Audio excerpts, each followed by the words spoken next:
favourable grid position. He starts from the outside of row 3 with Mark 2 rows back, and young Shane Bland, a force to be reckoned with, up ahead on row 2.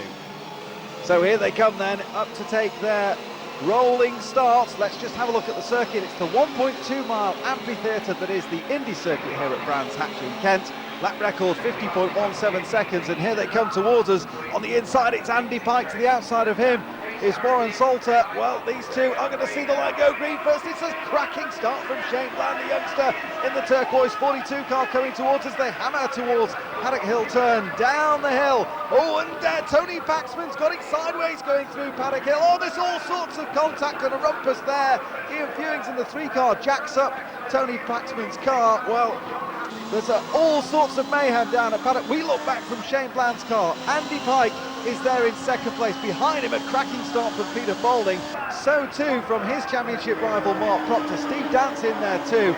But I'm sure we're going to see the black and yellow flags comes out because there's a car stationary in the track here, and that is not good news for Ian Fewings. It's been a disastrous weekend for him. Well, you really do have to feel for him. But there are black and yellow flags up at the front end of the circuit, and that will mean that the drivers, as they come across the line, will slow. And there is the hand out of the window from Peter Folding. You can see the black and yellow quarter flag. That means that the driver who leads the race must slow the field down, as Shane Bland is doing. And let's just see what happened. Well, Tony Paxman in there, absolutely sideways on the rest of the field. Mike Schmidt clouts into him. Nick Padmore is airborne. Tick Stewart manages to squeeze his way through, and that is the shape of Nick Padmore's bonnet on his Eurocar V6 as the field make their way back. I think we're going to go for a double green, and we get the double greens at the start line. So Shane Bland will lead them away this time. Pete Folding there, as we said, in second place. He managed to squeeze past Andy Pike before those yellow and black quartered flags had come out. And Paul Sheard is right in the middle of the battle there in the yellow car on the outside, and he runs wide up the hill. They go. Mark Proctor on the inside of Stevie Dance. Dance fighting for all he's worth to try and retain a very credible position here, but down the hill they come. Mike Doble, a winner at Pembrey earlier in the year, seems so long ago now, back at round 4. This round 7, of course, of a 12-round championship for the Eurocar V6s, just over the halfway point now. And there is Mark Proctor. He's right in the wheel tracks of Andy Pike, and Pike will try and fend him off if he can, but I don't think it's going to work for him because Proctor's really a man on a mission.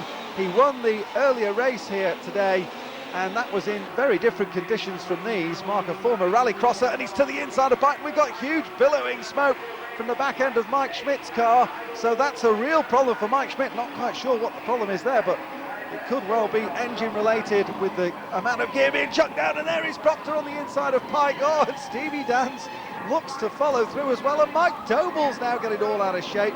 Doble looks to me as though he's got a front puncher.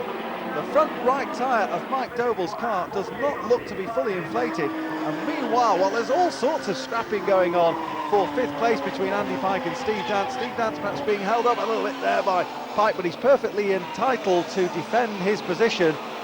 And Steve Dance will use all his guile and skill to find a way past. You can be assured of that. Yeah, there it is, the puncher. Or is it, in fact, maybe a wheel stub or a stub axle there that's come adrift for Mike Schmidt. We look back from the race leader, Shane Bland, who's being attacked and hunted down by Peter Folding.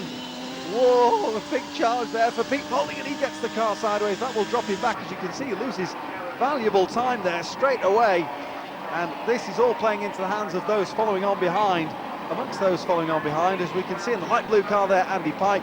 Also there is Stevie Dance, and so too Cliff Butler. There is Pike, Dance and Butler, that trio through Graham Hill Bend. The tight right-hander, it tightens up on you as you come onto bottom straight, and that's where, going through Surtees, we find Peter Folding in the 36 booth car.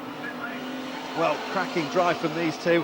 Look at Proctor as well, looks in good style. And following on behind, Cliff Butler, the man from Wallasey, a former hot rodder who has really acquitted himself well, and here he is now, Shane Bland being attacked and hunted down again by Peter Folding. Folding to the outside, it's the wide way round there, and he'll do well to find a way past the rugby-based young